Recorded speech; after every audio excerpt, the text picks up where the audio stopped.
Well, hello everybody. Once again, we have with us Mr. Rami Mangoubi, or simply Rami Mangoubi because he's my friend already. And today it's going to be the closing of the series of 5 videos regarding the 6 Day War in Egypt. As most of you have already watched or heard about it. So welcome everybody, and please, Mr. Mangoubi, the camera and the video are yours. Thank you, Sami. Before I start talking what happened between 1967 and 1970, I think I covered the summer of 67 a little bit. Before I do this, I want to mention something about the last episode. I told you that Rabbi Nefusi, the rabbi of Alexandria, was taken and chained to the door. I contacted Mr. Balassiano, Victor Balassiano, who is a very good friend of me. He was the director of the Jewish school in Alexandria. And I contacted him to ask him about this episode. He told me that he does not recall that. He recalls being with the 2 sons of Rabbi Nefusi. They were arrested, but he doesn't remember Rabbi Nefusi himself. I'm not sure where this story came from, but Mr. Balassiano told me another story about what happened to him, and I should share it. Monsieur Balassiano was a director of the Jewish school, and he was in that room with his students, with parents of his students, and so on. So by nature, they all looked to him for some hope. And he was trying to, he felt it behooves him to lift everybody's morale, and he was trying to make them laugh. And he said one day they saw me laughing, the guards, they called me and they started beating me up on my hip. And he said that he still feels it until now. And it is true that Mr. Balassiano does not walk normally. Since the first day I saw him, 20 years ago, and I was introduced to him, his walk is not normal. So he said that he and another person were beaten up on their hips. So the story of Rabbi Nefusi, it was an old man to which it happened, and the people from Cairo thought he was the rabbi. I'm not sure, but I thought I would put everything down here. Okay. So thank you, sir. Thank you. Okay, so now I am ready to continue. Absolutely. Okay, so how did the family spend the summer of 67? We didn't, for months, we didn't know where they were. We couldn't see them. It was a very stressful situation. My parents, my mother finally decided that we can't be locked in the home. They allowed me to go on my own downtown where people don't know you, where there are tourists maybe, and it's safer. And that's all I could do, go downtown. And my father started going out. And my mother also started going out. So what did I do? I would go to the Centre Culturel Français. That's where, near the consulate off Soliman Pasha, which is Talat Harb Street. There is a small street where you could see this library, and I would go and there, and my parents felt that it is a safe place. The boy is sitting and reading. He's not getting himself into trouble. And what do? I open and I read the Encyclopédie Larousse and everything, and learn about Israel and the history of Zionism, and come back and ask my father, and he would tell me. I also, my conversations with my father give me a complete and clear picture of the history of Egyptian Jews, which is a different topic than what what we're discussing now, but it tells us how we got to this point, this calamity.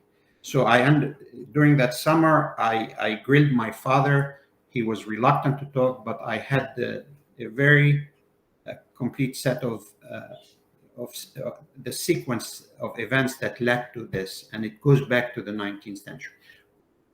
We will not talk about that here. I will tell you how our life was between 67 and 70, 1967 and 1970. So that is where I went. Another place I went to, but here I read in English, and it was a bit harder for me to read English at the time. It was the Goethe Institute near Midan al-Tahrir. Okay, it was a German cultural center. At the synagogue, we had children my age who came from another synagogue because the other synagogue closed. The people who took care of the other synagogue were all incarcerated, and that was the situation. Their parents were in Abu Zabal and Tor. I would like to talk a little bit about relationships with some friends. So I told you that Mrs. Fawzia, the Muslim teacher in the Jewish school, became even closer with us, and her husband they were always visiting us. They would always invite me to go there and spend the day, and that was their way of keeping contact with my family. Christian friends were also good to us. One of them was a teacher in the Jewish school before it closed. But there was one Christian friend, and that is interesting. So you get a fuller picture of the situation. My mother was very close to her. She was a former colleague in the Lycée Français until '56. The friendship continued, and my mother was always, in fact, the May 1967. This woman had to take university exams, and she wanted the month off. My mother substituted for her in Mère de Dieu, which is a nun school. And we hear that they were, also my brother was a friend of her brother-in-law. And we hear that this person, through someone, we heard that they cannot come and see us, and they want to keep a distance. It was a very offensive. We'll call that woman Sonia. Some Christians apparently kept their distance from their Jewish friends because they were afraid of being seen with Jews. Now, whether this fear was justified or not, I don't know where they got it, but not all Christian friends did this. But this particular one avoided us. And what happened is that we took offense. Of course, we were hurt, and I was furious because we were very close friends, and at a time like this, I felt they should show support. And we did hear rumors that some priests warned their congregants, their Christian congregants, to keep a distance from Jews.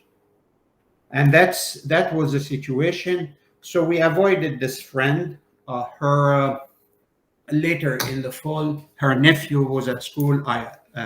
He tried at school, he felt he could talk to me, but I avoided him. I was so hurt and offended.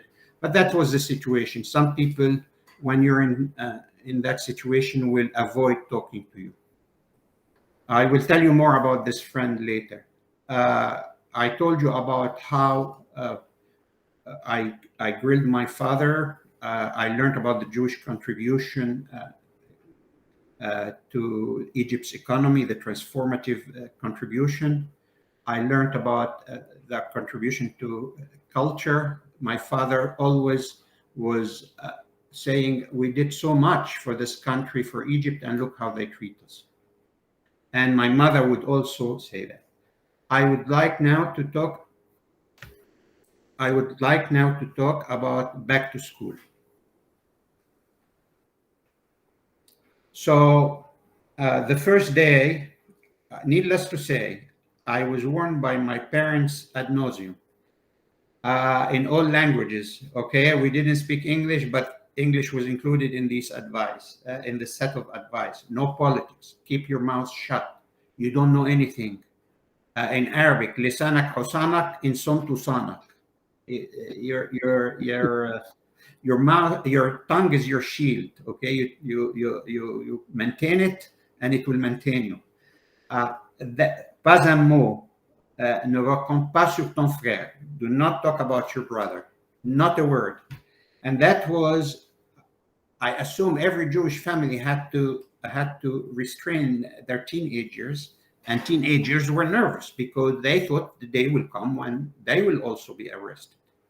But that was a situation. Okay, so now I would like to share a little bit of my feeling as I went back to school. There were so many, I don't know if they are contradictory, but they all inhabited your heart. The fear of being arrested, okay? The fear of my father being arrested. The pride in Israel's victory and the relief that Israel was not thrown into the sea. The attachment to the friends who are good to you, and the resentment of what is happening to your family. All that is in your heart. And in class, if I see someone walking in the hallway while I'm in class, I would wonder, if I didn't know them, I would wonder whether they're coming to pick me up. It was a tense situation. It was fear. It was pride, and it was a certain confidence that because of Israel's victory. All that was in you. How do you sort it out? I don't know, but it all coexisted, and it came and went. Okay. I was also, to tell you the truth, guilty that I was not arrested, but my brother is. And I was wondering what was happening to him. At the same time, I was stuffed with knowledge about the history of Egyptian Jews, all the way back, the modern history. And I felt that I knew, and also because of what I read on Zionism and Israel in the Centre Culturel Français, and I discussed it with my father, I felt I knew more than the social studies teacher. Okay. I don't know whether this, I will tell you what happened. So this was the situation when I went back. Now, remember that back in June, I don't know if I said it or not, a student claimed that the teacher, Ustaz Ahmed Mansour, promised to take us on a trip to Tel Aviv after victory. It was back in May, June 67. I'm not sure if the student is accurate, but I was just waiting to see that teacher's face. I just wanted to see his face, okay? As he indeed was promising victory. That I remember. Whether he promised a trip to Tel Aviv, I didn't remember that. And I really wanted to see what he looked like, okay? And the social science teacher, I was very eager to see. Social science means patriotic studies, history, geography. That's what I mean by that. So Ustaz Ahmed Mansour showed up in class in September of 1967, and of course he started talking about the situation, al-idwan, the aggression, the Israeli aggression. That was the 1967 war. That's how he talked. He did look at me. We did make eye contact, and I don't know what I looked like. You can't see your face, but I did notice how he looked at me. He didn't say a word, and wait till I tell you what happened after he left the class. The hour ended. It was 45 minutes. So right after he walked out, a few students who were my friends. So there was a group of students. Let me explain to you some background. In 5th and 6th grade, we had an exceptional teacher who is very endearing, and we were very attached to him. And there was a group of us who took pride in being with him, not 1 year, but 2 years. And that created a bonding between us that was a little bit unique. He really elevated us, and he was exceptional. So there was a certain bonding between us and I was one of those people who were 2 years with Frère Louis, his name is. He was a monk. And a few of these pupils, as soon as Ustaz Ahmed Mansour walks out, they go and look at me. And then they say, this is a man who was going to take us to Tel Aviv. And I was nervous, of course. I trusted them, but I didn't expect that. And they looked at me, and I saw a certain curiosity about what they call that enigma called Israel, and by extension, the Jews. And they want to know how Israel won the war, and how Israel is this, and how Israel is that. And I was afraid, I was bemused, and I was proud. But why did they turn to me? Maybe because Ahmed, that teacher, looked at me. I don't know. Maybe my body language showed that I had no respect for the teacher. I can't tell you. But they did look at me, and they wanted to know about Israel.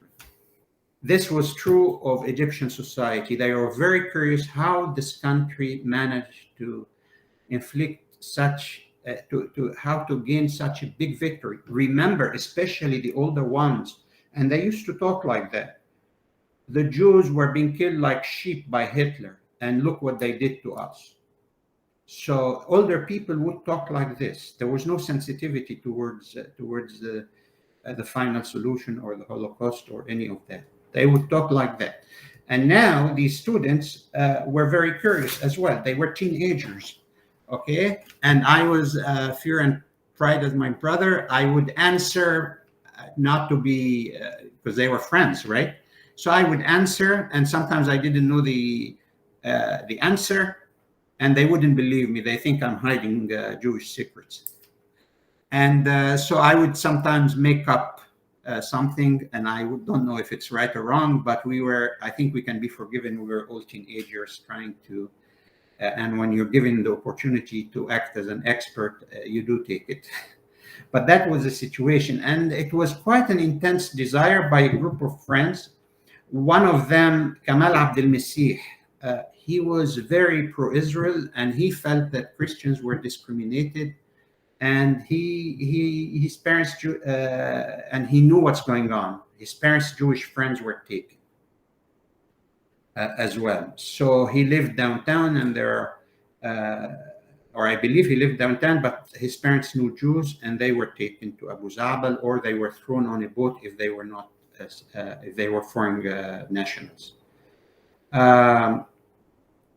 This kind of happened more than once, where you see the main teacher, the titulaire de classe, who was teaching French, math, and science, noticed something. Why is Rami all of a sudden the head of a gang or something?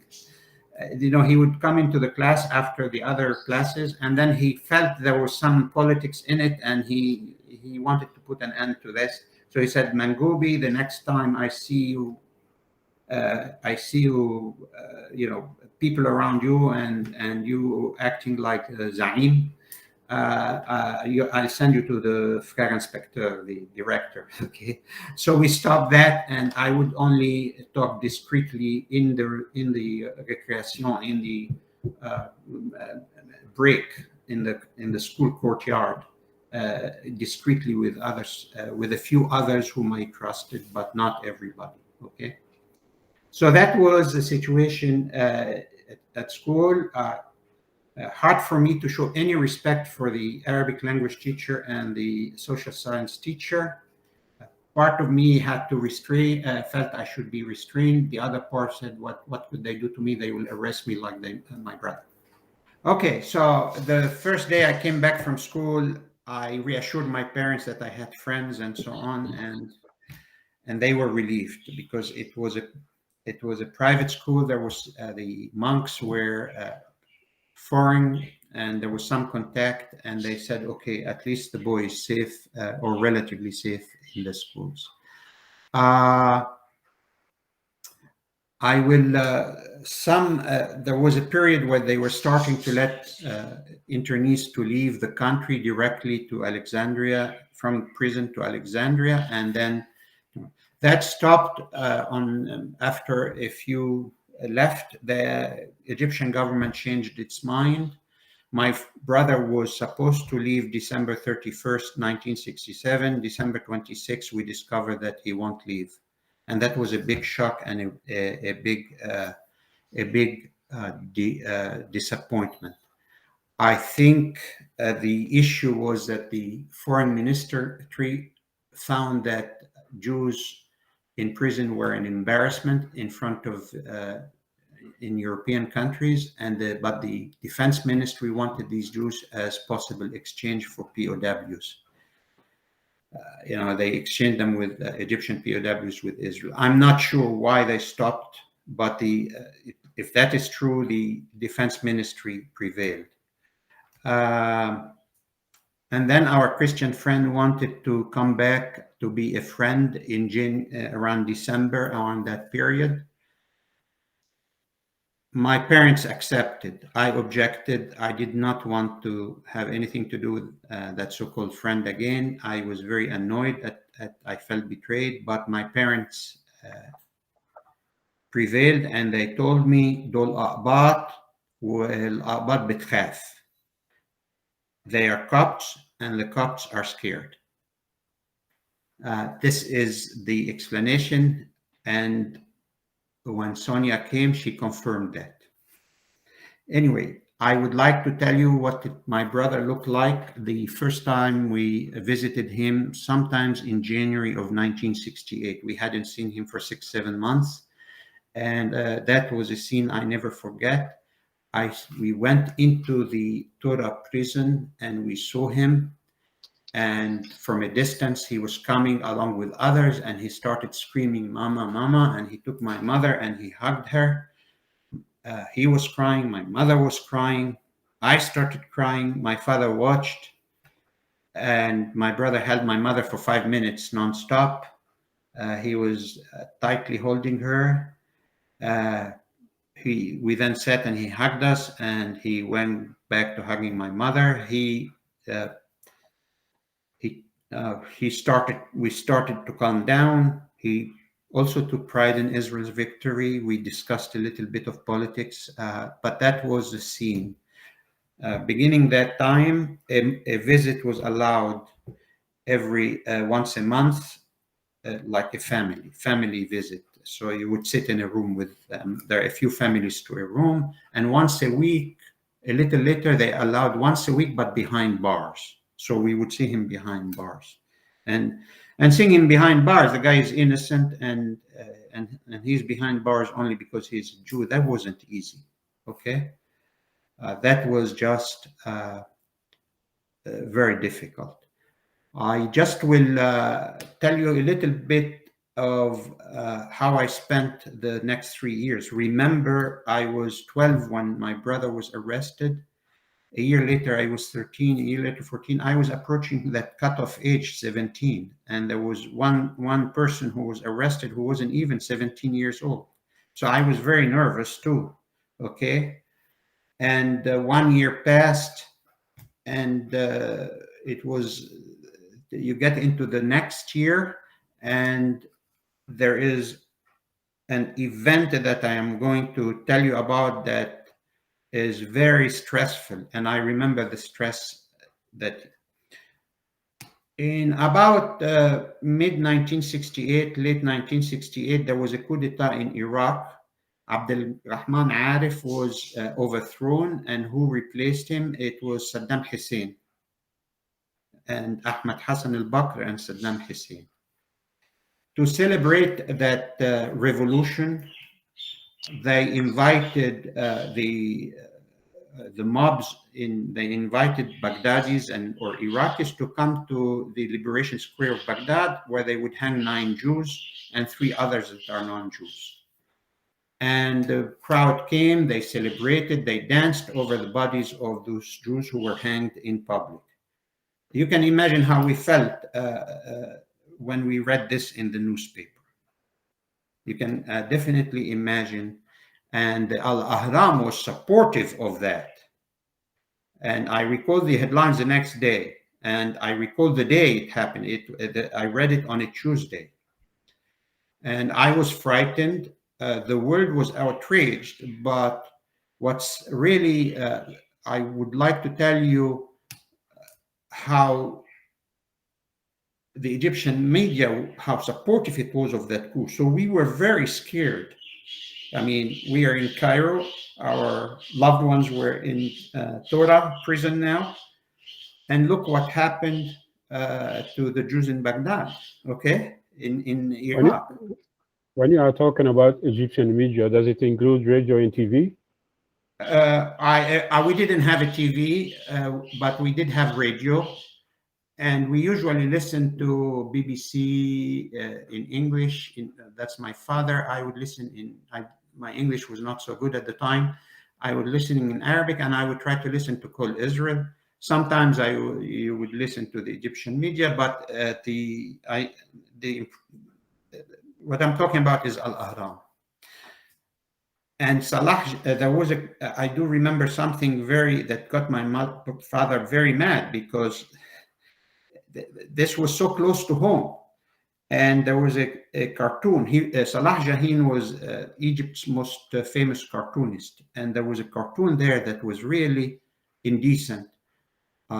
It shows the world outraged at the hanging, so pictures of Jews being hanged. And it shows the world outraged at the hanging. And then it shows the Arab world someone representing the Arab world coming and telling the world, and there will be more of them. So that means there will be more hanging. And of course, when you see that in an Egyptian newspaper, and your brother, your uncle, and the whole community was incarcerated, it was just, I was very tense and stressed. And you can imagine that, okay? The next day,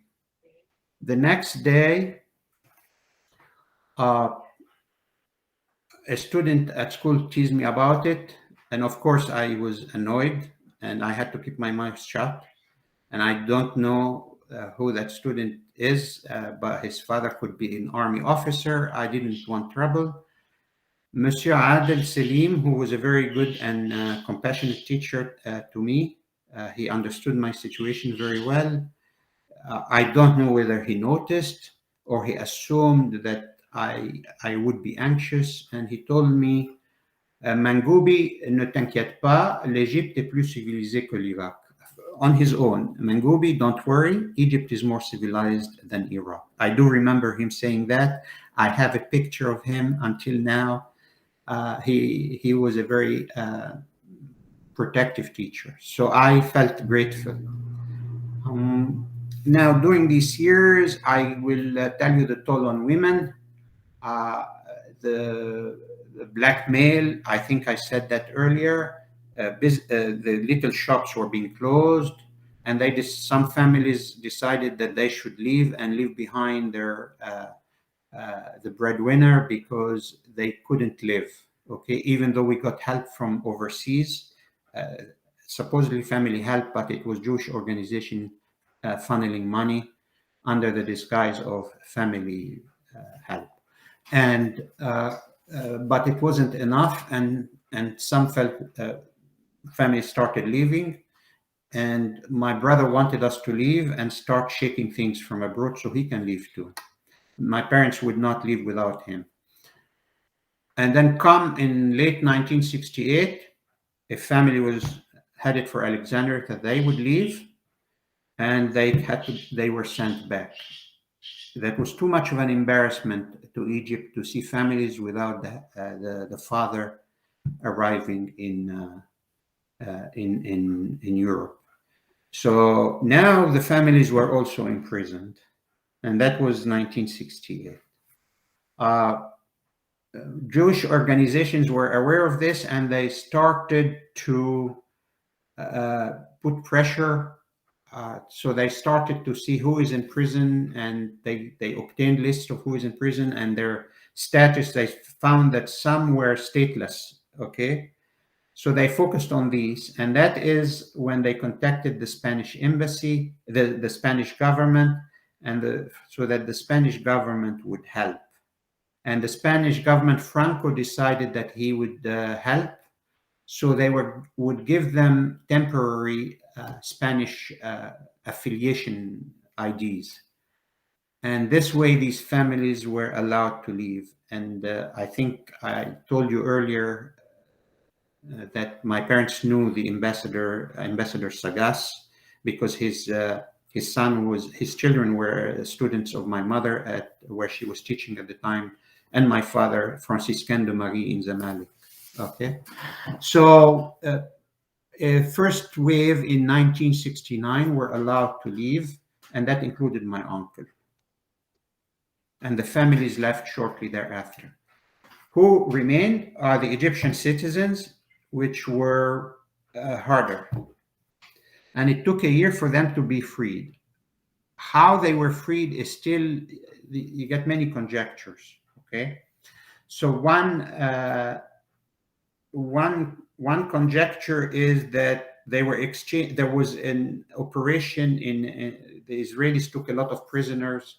It was a war of attrition between 67 and 70, if you remember. And the Israelis took prisoners, and Egypt wanted them and offered the Jews as a quid pro quo. So that's one theory.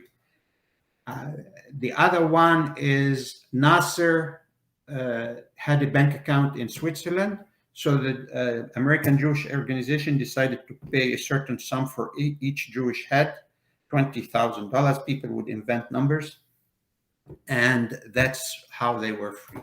But in any case, by the end of 1970, we were told that my brother would leave, and that was a relief. We just were hoping and praying that it would not be another disappointment, and that was a relief. So I do recall that we prepared his luggage. He could not come home and say goodbye. It was straight from Torah prison to the airport. Our custodian, Zainab, wanted to really see him. And she begged my father to come with us to the airport. My father was nervous that she would get into trouble. And he told her, he is being deported. He cannot see you. And I remember the scene when Zainab cried. So we were fortunate in our neighbors here. Okay, she was a custodian wife. So before I tell you, so that day he was taken on June 15, 1970, he was taken to the airport. And I saw him, and he was stressed and nervous. Probably he was afraid that he would be sent back. I don't know. I was afraid. And then we went upstairs on the airport building's balcony to see when they were about to leave towards the bus that would take them to the Air France plane. I saw him. He was very happy. He was talking to the stewardess, and it was fun to see him. And that's when he left. That day, my mother was relieved. My father was relieved. And we went to Gropi Heliopolis to relax. So before I move on as to what happened to us afterwards, I would like to just tell you an episode, and there are many episodes I could tell you, but this one was in class. Ustaz Talat, and it's you will see why it's important. Ustaz Talat was talking in the social تربية وطنية واجتماعية class, okay, patriotic and nationalistic education class. And he was talking about the conflict with Israel. Israel means the Jews that don't bother distinction, give up on distinctions. And he was saying how the Jews controlled the banks, even in Russia, and Russia didn't have private banks. And the Rothschilds, in America, how they control the politics. The Jews, from the protocols of the elders of Zion. Essentially, okay? And then a student who was a friend of mine I will not say his name because when I reminded him of that, when we got back in touch through Facebook, he felt bad. He wanted to be an entrepreneur. This was, you could tell, this was his sentence in life, and he was. So he raised his hand and he said, "Why are the Jews rich?" You know, he wanted to be a successful businessman, so he innocently asked that question. And the teacher was a real creep. He would point to me and say, "Rami Mangoubi, tell us how you own that building on Abbasiyah Street." That building wasn't ours. It was a building. I know what building he was talking about, Beit Negma. That building wasn't ours. Okay, it was another Jew. Okay, it belonged to two partners. Okay, who are both Jewish and they were both from our synagogue. But he assumed because I lived in Abbasiyah that building belonged to me. I mean, a real stupid guy. And I told him this building isn't ours. And by the way, that building, one of the co-owners, his daughter was a fiancée to another electrical engineering student who was a closest friend of my brother, interned in Torah. And I asked her what happened to that building. She said we couldn't sell it. So that's years later. I'm just telling you the kind of thing. Now, I had very little, and I could not hide my contempt, even if I tried, for this teacher. I saw him as in Arabic, they call it marmaton, marmiton, okay, little respect. And he noticed that. So one day he calls, he in the recreation, in the break, so he would come and watch the student, and some students would surround him and would start talking. He was very social to him, and I would not go. And then he said, "I want to talk to Mangoubi. Bring me Mangoubi." Okay. The custom was to call boys by their last name. So the kids come and brought me in front of him. And then he said that, "I know, Mangoubi, that you hear me and you think I'm talking nonsense and that I'm telling a bunch of lies. I also know that this is true.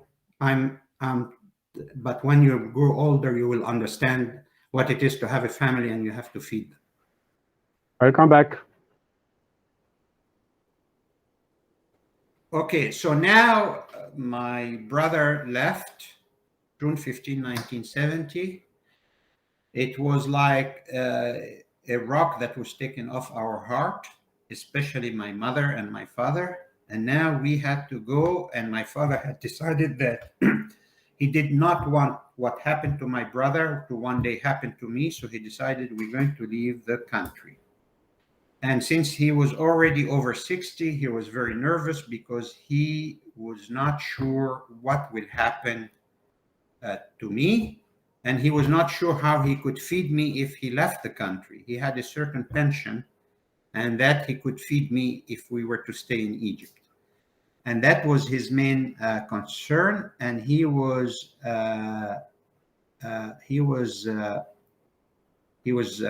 nervous. And there came a time, sometime in July, where he was very explosive. He would yell every day. He would be short-tempered. It was very difficult for my mother to talk to him. He would yell at me. He had a very short-tempered, and life was becoming unbearable. And one day, even he did this in front of a relative, an older aunt. She was a distant relative, and she had to interfere because my mother couldn't take it anymore, and she had to calm him down. It didn't work, and after a while, he got better. All of a sudden, it was calm again. And he never told us why. There is a reason why this happened. He told me that he was too proud to say it. He told me that afterwards. He would go to the bank and take his pension. Okay, there you go. At the end of each month, you go and you pull the cash out as you from the bank.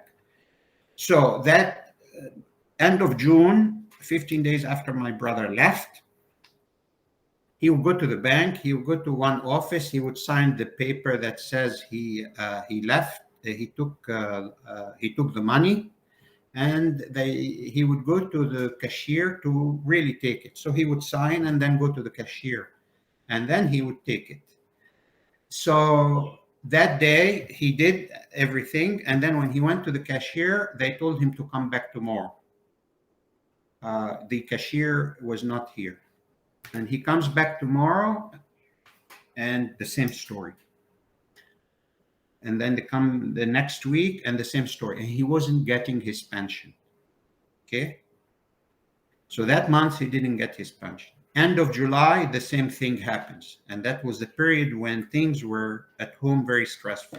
He wasn't getting the money, and he never told us. He was too proud to tell us. So all of a sudden he calmed down. Did someone talk to him? Was he afraid that my mother would collapse? I don't know. We didn't know that, but it was always something that we were wondering how it happened. You know, all of a sudden things came back to normal. Later on, when we were in Paris talking about the past, he told me that exactly the story of the bank, this was that he wouldn't tell, and that was happening. So how did he get out of that situation? He went to see Dr. Nuruddin al-Ragai, who was a lawyer. Remember, my father went late to law school, and he was older than most of his professors, but he wanted that law degree.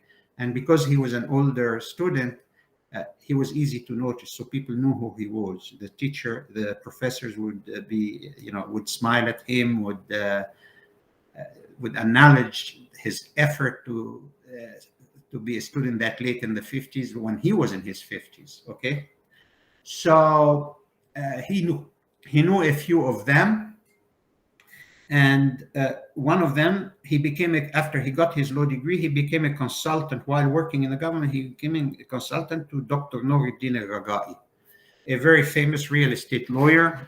And he had a business his business was to take care of wealthy Saudis would buy real estate around Cairo, and he was their lawyer. So my father was consulting with him. He would earn some money consulting, and he was good. And so he went to Dr. Nuruddin al-Ragai to explain to him what happened, and to see if Dr. Ragai could help him. What Dr. Ragai did, he said that he would try to help him. Dr. Nuruddin al-Ragai, and that's important, contacted Dr. Aisha Ratib, and she was a lawyer and a professor of law, and she remembered my father precisely because he was older. She remembered who he was, and Dr. Nuruddin al-Ragai and Aisha Ratib said, I don't know what they talked to each other, but together I think they made a phone call, or I'm not sure what happened, but Dr. Aisha Ratib told Nuruddin al-Ragai, you go with Mr. Mangoubi and you go to the bank with him, and if and I will, apparently one of them made a phone call or what, but said, if you don't go, I will go with Mr. Mangoubi. That was Dr. Aisha Ratib. Now, she didn't know my father except for the fact that he was an older student, and she remembered that. And in the end of a few days later, Dr. Ragai went with my father to the bank, and and my father got his payments and the payments from June. And that's when my father calmed down. And he never told us the story. Now, I believe this was happening because they wanted us to leave and they were harassing us, but I am not sure. Another thing that happened is one day we want to see Rami in the Mabahis al-Am. In other words, I was 14 at the time. I was not yet 15. It was the end of June, about 2 to 3 weeks after my brother left Egypt. And you want to see Rami in the Mabahis al-Am. And of course, we were nervous. So I went, and it was not a pleasant experience. I was questioned, and your name, your age, your school, and so on. And so that is later on. It took a while, but September 30, Nasser died. October 12, that delayed our departure by another 10 days. And October 12, we took the plane, the same company, Air France, to go to Paris. And that's how we ended up leaving Egypt. I would like to conclude with something positive. What happened to my brother? Because usually people ask, he was the one who suffered. So he got, right away, he got a scholarship from Paris. He got a scholarship for the Technion. He went in Paris. Who was in Paris? The girl he used to play with until 1956. He had a girl who he used to play with. And they were friends and they were closed. So that girl, her parents were thrown out in 1956. After the war of 56, their parents were thrown out and they settled in Paris.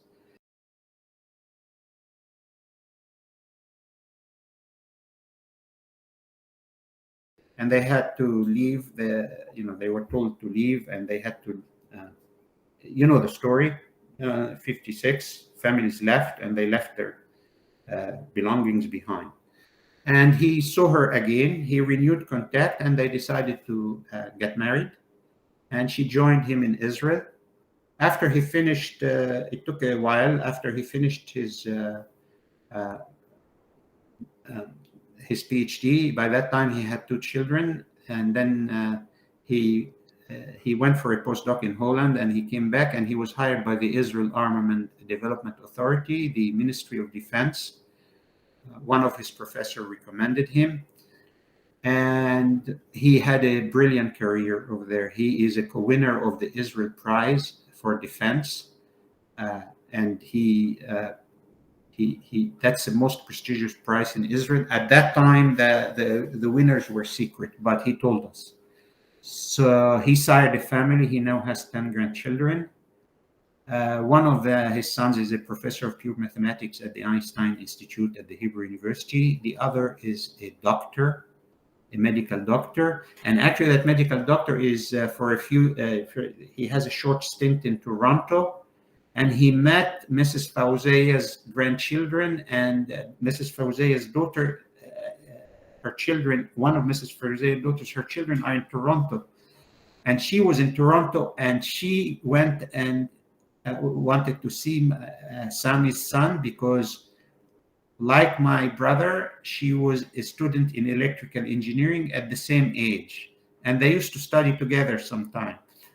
And she wanted to see my brother's son, and my nephew went and established contact.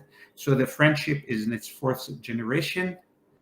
And that is his son, who is a doctor. And then he also has a daughter who is a vice president for a small HR firm in Israel. So that's most people want to know what happened to my brother. So I told you. So I'm happy I can leave it with a positive note. Well, thank you very much, Rami. Thank you once again for all your testimonies of very great value, for all our community. I will make some other comment and I will add to this video. And once again, I wish you a very good day. I'm going to stopping right now. We can talk a little bit after stopping the recording, okay? Bye-bye. Well, thank you for the opportunity. So I went to the Mabahis al-Amma in Bab al-Luq, and I was taken to meet Dr. Morsi Uqba, not doctor, sorry, Al-Aqid Morsi Uqba. Al-Aqid I think it's like captain, okay, the rank of captain, but I'm not sure. And he would ask me questions, and he would offer me cigarettes. And I remember the cigarette, it was American Kent packages, okay? So I declined because I wasn't interested in smoking. And then they took me to a dark room. They said, go there. And then they turned off the light. And I was nervous. I wasn't sure what will happen to me. Then a man came in the dark and he started pushing me against the wall. And I started crying. I was 14. I started crying. I will not give all the details, but let's say he molested me and a little bit more. And I was crying. And he said, if you say anything about what happened, your father and you will experience worse than what happened to your brother. And then they said, they put me outside and they told me to sit down. And there was a glass of water and to calm down. And they told me not to say even to my father what happened. And then they let me go. I did not tell my parents what happened. I don't know what the purpose of this was. I asked other people if they were also called, because there were a few who were older than me, and they weren't summoned except for one who was in my school, and I don't know. They called him, and he didn't tell me what happened, but he had to answer. He told me he had to answer a few questions. I believe this was part of a harassment campaign to get us to leave the country. In any case, they called me a second time a week later at Mabahis al-Amma. And this time it was in August. And it was after my brother had gone to Israel. In other words, my brother left Egypt June 15, June 30, stayed in France, June 30, he went to Israel. And I was wondering whether there was some relation with that, but I don't know. And then my father decided to say, you stay, I will go to the Mabahis. And he went to the Mabahis and he said, I am his father, I am his Wali Amru, his guardian, okay? And I want to talk to the officer. This is a little boy. And my father saw somebody and they told him it was just routine, no problem. Your son is good. And we never heard from the Mabahis al-Amma again. Anyway, so that was the later experience. The final thing is that we were trying to sell our furniture, and usually when Jews were leaving, it meant you sell your furniture dirt cheap. But in our case, we had our friends and who took care of us. They said, you don't try to sell anything. You don't try to tell people you're leaving. We'll find you the buyers. And they would talk to their relatives. This one wants a sewing machine. They told her my mother has a nice sewing machine. This one wants a fridge. The fridge actually with a Christian monastery who bought the fridge. In front of my mother, her aunt was Mère Supérieure, Mother Superior in a convent, and that was fortunate. Most families had to sell their stuff dirt cheap. Okay, during that time, preparing the bags and all that luggage, 3 friends of my mother would come, and they would put the stuff. My mother would give them the stuff, and they would put them in each bag, and we had a lot of emotional support. And then when they came to take the bag again, they were taking the bags. It was obvious to the neighbors that we were leaving, and and Zainab was crying. She saw the one bag after the other, and she was crying. Our custodian's wife, she was very attached to my mother.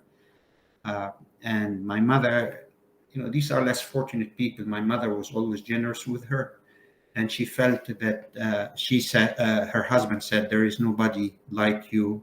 All the other ones, we were the only Jewish family, but he said the other ones, we wouldn't even mind if they left, but not you. I don't know how true that is, but that was a positive something. They were offering support.